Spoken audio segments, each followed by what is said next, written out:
Hi, it's Grandpa from Grammy and Grandpa Read, and we have another Thanksgiving story. This one's Across the Wide Dark Sea. It's the Mayflower Journey by Jean Van Leeuwen and pictures by Thomas B. Allen. Here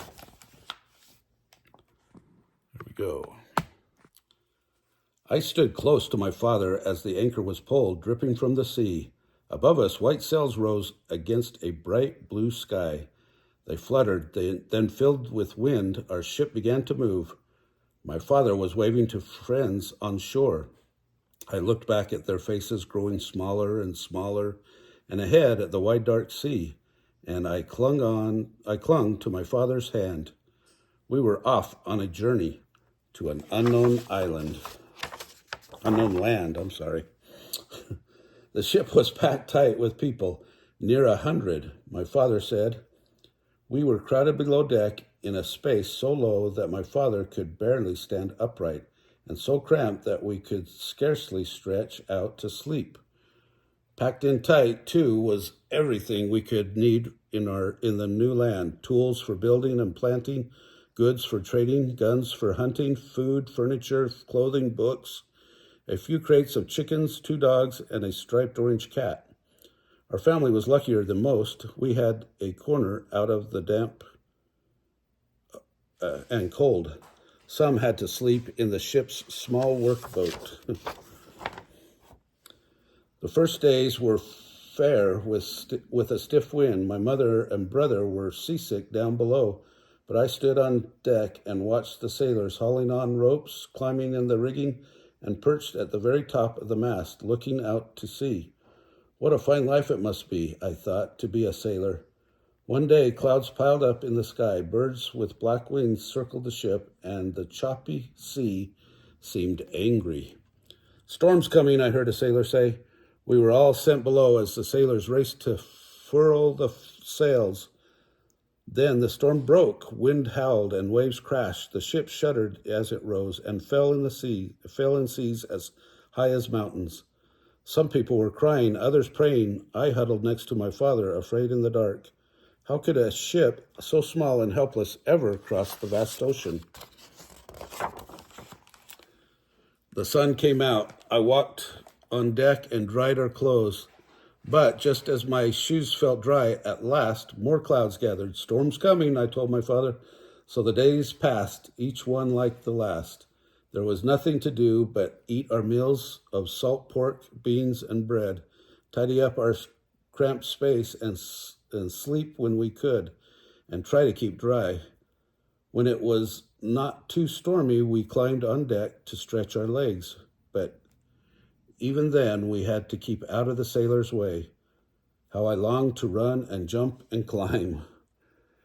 Once, during a storm, a man was swept overboard. Reaching out with desperate hands, he caught hold of a rope and clung to it. Down he went under the raging foaming water. Then, miraculously, he came. Sailors rushed to the side of the ship, hauling on the rope. They brought him in close and with a boat hook plucked him out of the sea, and his life was saved. Storm followed storm. The pounding of wind and waves caused one of the main beams to crack, and our ship began to leak. Worried, the men gathered in the captain's cabin to talk to what to do. Could our ship survive another storm, or must we turn back? They talked for 2 days, but could not agree. Then someone thought of the iron jack for raising houses that they were taking to the new land. Using it to lift the cracked beam, the sailors set a new post underneath, tight and firm, and patched all the leaks, and our ship sailed on. For 6 weeks we had traveled, and still there was no land in sight. Now we were always cold and wet, water seeping in from above put out my mother's cooking fire, and there was nothing to eat but hard, dry biscuits and cheese. My brother was sick, and many others too, and some began to ask why we had left our safe homes to go on this endless journey to an unknown land. Why? I also asked the question of my father that night. We are searching for a place to live where we can worship God in our own way, he said quietly. It is this freedom we seek in a new land, and I have faith that we will find it. Looking at my father, so calm and sure, suddenly I too had faith that we could find it. Still, the wide, dark sea went on and on, 8 weeks, 9. Then one day, a sailor sniffing the air said, "Land's ahead." We dared not believe him, but soon bits of seaweed floated by, then a tree branch and a feather from a land bird. 2 days later, at dawn, I heard the lookout shout, "Land ho!"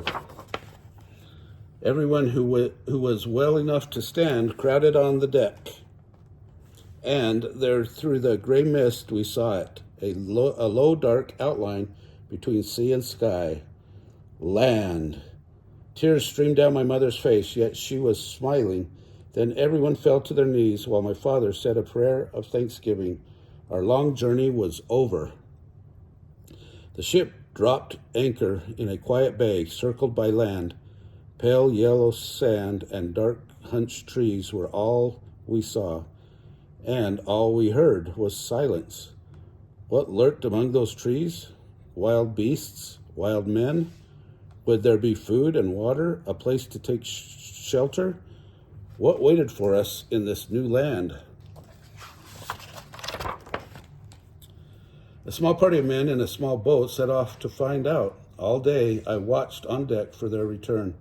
When at last they rowed into sight, they brought armfuls of firewood and tales of what they had seen: forests of fine trees, rolling hills of sand, swamps and ponds with rich black earth, but no houses or wild beasts or wild men.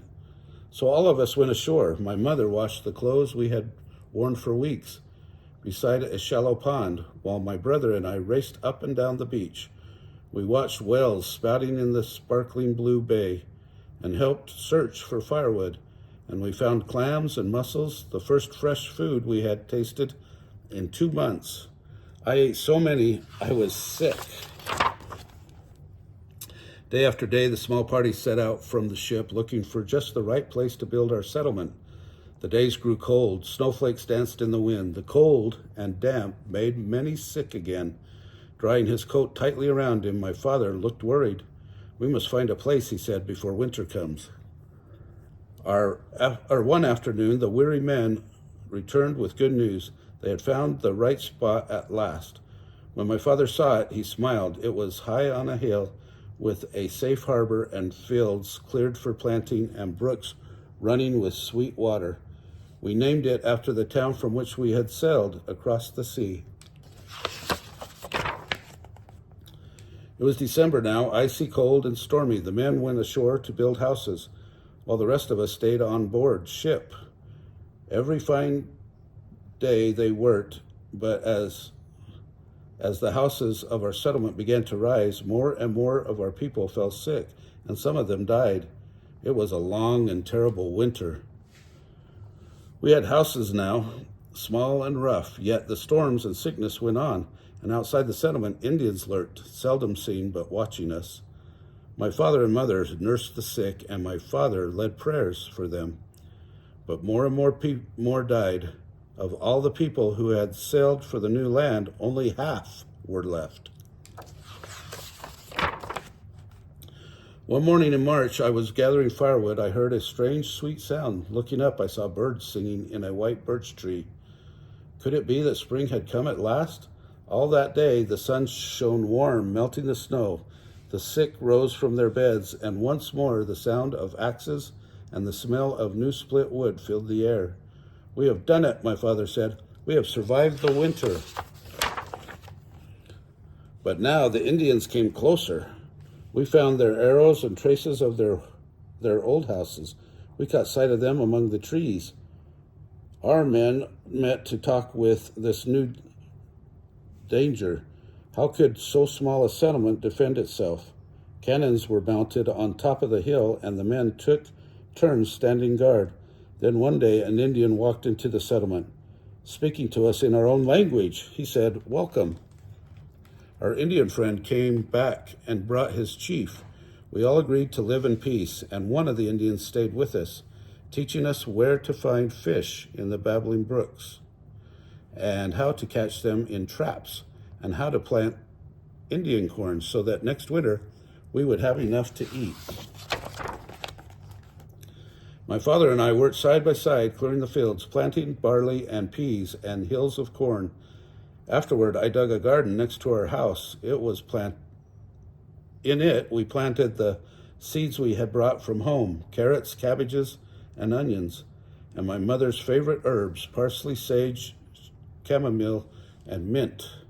Each day, I watched until something green pushed up from the dark earth. My mother laughed when she saw it. Perhaps we may yet make a home of this new land, she said. On a morning early in April, our ship sailed back across the sea. We gathered on shore to watch it go. The great white sails filled the wind with wind. Then slowly the ship turned and headed out into the wide, dark sea. I watched it growing smaller and smaller, and suddenly there were tears in my eyes. We were all alone now. Then I felt a hand on my shoulder. Look, my father said, pointing up the hill. Spread out above us in the soft spring sunshine was our settlement. The fields sprouting with green, the thatch-roofed houses, and neatly fenced gardens. The streets laid out almost like a town. Come, my father said, we have work to do. With his hand on my shoulder, we walked back up the hill. The end. So what did you think about that first settlement? It was called Jamestown, and they came across on the Mayflower. If you like this book, smash the like button down below, give us a big thumbs up, subscribe to our channel, and watch the playlist for Thanksgiving.